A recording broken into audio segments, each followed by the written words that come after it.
Խաչատրյան, Նիկոլ Փաշինյանը պարբերաբար իր էջում սոցիալական ցանցում ասում է բանավեճի է հրավիրում նախկին նախագահներին եւ հիմա էլ այսօր ասում է Ղարաբաղի հարցում եթե այդքան հոյակապ լուծում ունեին, ինչու չեն, այսպես ասած, լուծել այդ հարցը կամ անգործություն է դա կամ էլ այդ հոյակապ պլանը չեն ունեցել։ Առաջին, կարծում եմ 3 նախագահները հստակ իրենց դիրքորոշումը ներկայացրել։ Մի մասի համար դա կարող է ընդունելի լինի, մի մասի համար դա կարող է ընդունելի չլինի, բայց պետք է ընդունենք իրենց դիրքորոշումը իգիտություն։ Երկրորդ, Նիկոլ Փաշինյանը հայտարարում է, որ իր պաշտոնավար մի կողմից ասում էր զրոյական կետից եմ սկսել, այսինքն ինչ ա եղել նախկինում, ոչ մի կապ չունի։ Բայց հիմա ասում է այն պահին, որ ես ստանձնել եմ վարչապետությունը, Ղարաբաղը չուներ որպես անկախ պետություն դառնալով որևէ տեսական եւ գործնական հնարավորություն։ Իհա ներկայացնում ենք փաստաթղթեր, որ չէ դա կեղծիք է, սուտ է,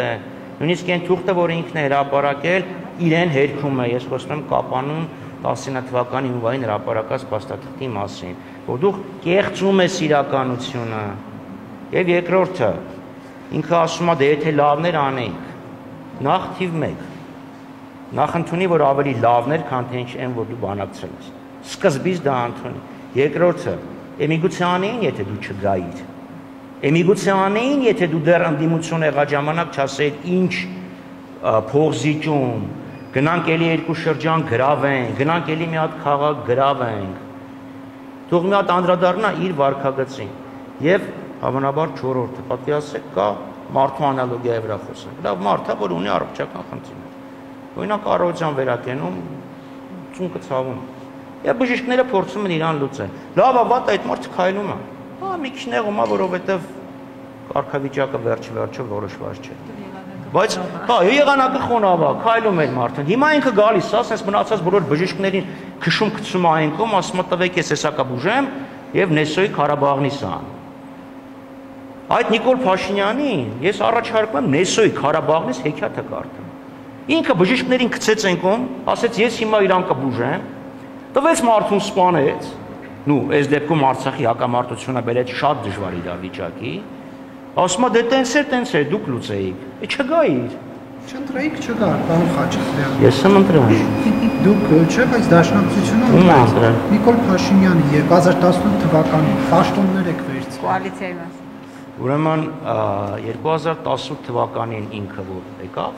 ինքը եկավ լրիվ այլ խոստումներով։ Արցախի մասին չէր խոսում։ Լավ, ինքը ընտրվեց, հաջորդ օրը գնաց Արցախ, այնտեղ ելույթ ունեցավ, անվտանգության խորհրդի համատեղ նիստ արեցին, ինքը այնտեղ այլ մոտեցումներ էր ցուցաբերում, այլ խնդիր է, որ արդեն 2018-ի աշնան վերջերից կամ Դուշանբեից իր դիրքորոշումը լրիվ փոխվեց, կամ հրապարակավ ինքը ինչ էր անում, ասում այլ բան է, տակից ինչ էր խոսում այլ բան է։ Պարոն Խաչատրյան, ԵԱՏՄ-ի հետ կապված ԱՊՀ գագաթնաժողովում այս Պուտին-Փաշինյան այս երկխոսությունը տպավորություններ, որ Փաշինյանը փորձում է այսպես ԵԱՏՄ-ի նշանակությունը թերագնահատել, ճիշտ եմ հասկանում։ Դա շատ արվա 4 միլիարդի մասին է խոսքը։ Հա, որ այդպես այդ հակասություններ եղել էլ այդ թվերի միջև։ Ես ձեզ ասեմ, ես այդ տերը հանել էի 2024 արտանում դեպի Ռուսաստան 3 միլիարդ 180 միլիոն 460 հազար դոլար, ներմուծում 9 միլիարդ 453 միլիոն 588 հազար, այսինքն արտաքին ապրանքաշրջանառությունը կազմում է 336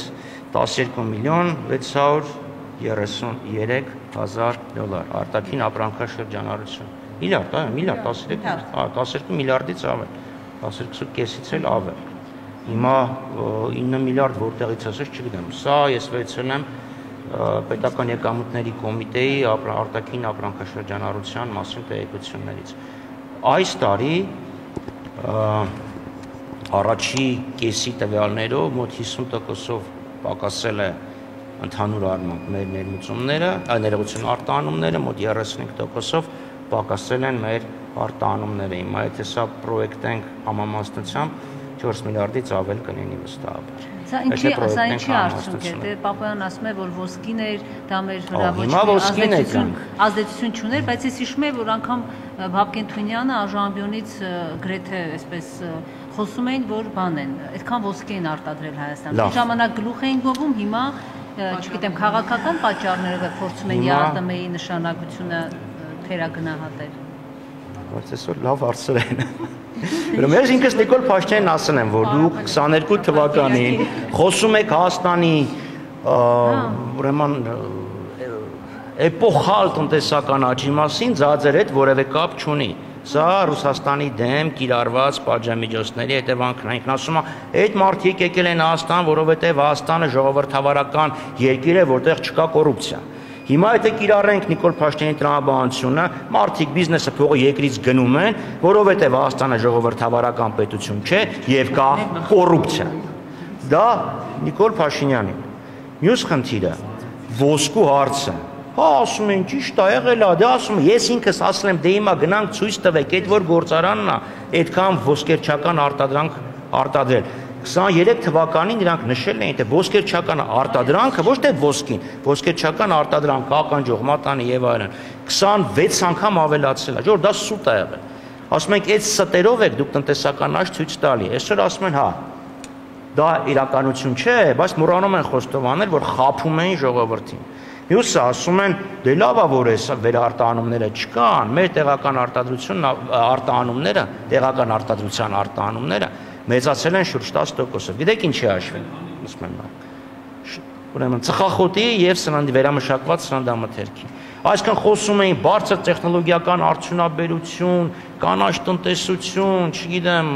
նյութ եւ այլն, բայց հույսը մնացել է էլի ծխախոտի եւ տոմատի վրա։ Շնորհակալ։ Սիրով։ Պարոն Խաչատրյան, ընդդիմադիր Չկներկեր, բայց քաղաքական հարցը։ Հա, քաղաքական խնդիր, ակնհայտ է։ Այսպես փորձում էին, այսպես սեմասնել ԵԱՏՄ-ը։ Այո, ակնհայտ է, դա ուղերձեր, ներսը, որտեղ մարդիկ ինչ են ասում են, գիտես, եթե դու ԱՊ-ի ներողություն ԵԱՏՄ-ի հետ քո կապերը խզես, տնտեսությունը լուրջ խնդիրների առաջա կանգնել է։ Եվ ռուսական կողմի հաստարկը դա է, որտեղ ինչքանով է քո տնտեսությունը շնչում միայն այն պատճառով, որ դու ԵԱՏՄ-ի անդամ ես։ Եվ այստեղ կարծում եմ, որ Նիկոլ Փաշինյանը ուղղակի փորձում էր նվազեցնել ԵԱՏՄ-ից մեր ստացած կամ լավ ԵԱՏՄ-ից մեր կախվածության աստիճանը, ԵԱՏՄ-ից ստացած մեր օգուտները։ Սա է խնդիրը։ Բայց 4 միլիարդ ես չեմ ասում, ալտերնատիվ շուկաները ո՞րն են։ Մենք ալտերնատիվ ինչ ենք արտադրել այդքան շատ, որ կարողանանք ավելի շատ տանենք եւ Ռուսաստանից կախվածությունն այդքան փոքրանա։ Դա համար ես ուղղակի նույն տոկոսադրույքները կիրառեցի արտահանման եւ ներմուծման, որ կարծում եմ, որ 4 միլիարդ չի կարող լինել։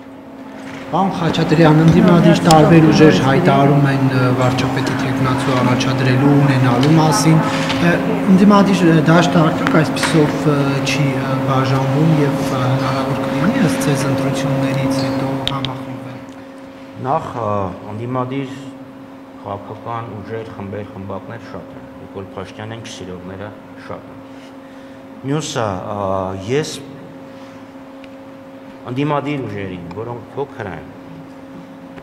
կցանկանամ հիշեցնել 21 թվականի ընտրությունները, երբ մասնակցելով ընտրություններին, այն ուժերը, ովքեր հնարավորություն չունեին կամ հավանականությունը 0-ից շատ չէր տարբերվում, իրանք մասնակցեցին եւ արդյունքում մենք ինչ ունեցանք։ Նիկոլ Փաշինյանը, ով ստացել էր ձայների 53-ու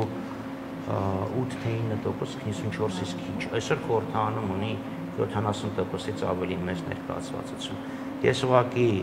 քաղաքական ուժերին, ովքեր ցանկանալու են մասնակցել ընտրություններին, ովքեր իրական ընդդիմություն են, այլ ոչ թե հրապարակից սնվող ընդդիմություն են, այդ վիճակագրությունը հիշել։ Պարոն Խաչատրյան, ընդդիմության Մոլդովայի դուք ձեր ոլորտային հարցերը տվեցիք ներքաղաքական է։ Պարոն Խաչատրյան, դուք արդյոք այս կոչով ակնարկում եք ուղղում եք Սամվել Կարապետյանին, Արման Թաթոյանին, որի գիտությունը ընդունեն, թե 21-ին ինչ ա եղել։ Ես կարծում եմ, գոնե Սամվել Կարապետյանը շատ ավելի մեծ ընտրազանգված ունի, քան թե փոքր կուսակցությունները, որոնք ստացել են օրինակ 12000 քվե։ Սամվել Կարապետյանին դա վստահաբար չի վերաբերվում, սոցիալական արդյունքները ցույց են տալիս, որ ինքը բավականին մեծ ընտրազանգված ունի։ Արման Թաթյանը պետք է ինքը որոշի ոնց է գնալ, այս չգիտեմ, ինքը հայտարարել է։ Թող ունենա, տեսնենք վերջին ինչա լինելու, բայց ամեն դեպքում ես բոլորին եմ դա Եվ Կարապետյանների մերժումը ինչպես ընդունեց Հայաստան դաշինքը, Նարեկ Կարապետյանը ի պատասխան Ռոբերտ Քոչարյանի նշեց, որ չկա Քոչարյանը այն ցանկում, որոնց հետ իրենք կմիավորվեն։ Չկա, ընդունեց գիտություն։ Խաչատրյան, սրանց ինչ հետևություններ։ Բայց դուք ուզում եք, որ ես մեկնաբանեմ Նարեկ Կարապետյանի խոսքերը, Նարեկ Կարապետյանը կարծում եմ մամուլի առաջ բաց է եւ բոլոր հարցերին լավ հասկացա, չի ուզում առանձին կանեն, մենք էլ առանձին կանենք։ Մենք էլ դաշնատների հետ կամավորվածություն չի բացառում։ Մենք նայեք, ես Նարեկ Կարապետյանի խոսքերը կարող մեկնաբանելու իրավունքը Նարեկ Կարապետյանինն է կամ իր նշանակած մարդուն։ Մենք այսօրվա դրությամբ Հայաստան դաշինքը դա ընդունել է գիտություն։ Հետևություններ արել եք, ինչու Կարապետյանները չեն ուզում Հայաստան դաշինքը։ Պարոն Խաչատրյան, իրանք առանձին քաղաքական ուժի հետ են ներկայացնում։ Ռոբերտ Քոչարյանը նշում էր, որ կանցնեն 3-ով Քոչարյանը Փաշինյանը։ Նախընտրականի մասին է խոսքը գնում։ Այո, դա ընդունեցի, բայց յետընտրական զարգացումները ես կարծում եմ, որ կկրկնվի Գյումրիի սցենարը, որովհետև Փաշինյանին չսիրողներն ավելի շատ են, քան սիրողները։ Առանձին կներկանաք, հետո ժողովրդին սկզբից կասեք, ինչպես Գյումրիում էր, չէ, մենք չենք միավորվելու եւ վերջին բան ժողովրդին անակում։ Գյումրիի ընտրություններին նախ ինքդ ես Գյումրիս գալի ինձ ես ասում եմ, հայտա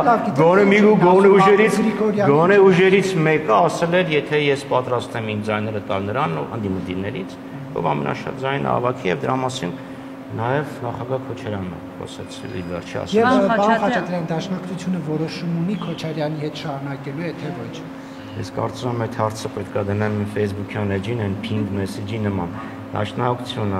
ընտրություններին մասնակցելու հարցը, մասնակցելու ձևաչափը որոշել է ՀՅԴ Հայաստանի Գերագույն ժողովում, մինչև Գերագույն ժողովի հրավիրումը եւ որոշում կայացնելը որևէ մեկը ոչ թե չի կարող, որովհետեւ արգելված է որևէ մեկը չի կարող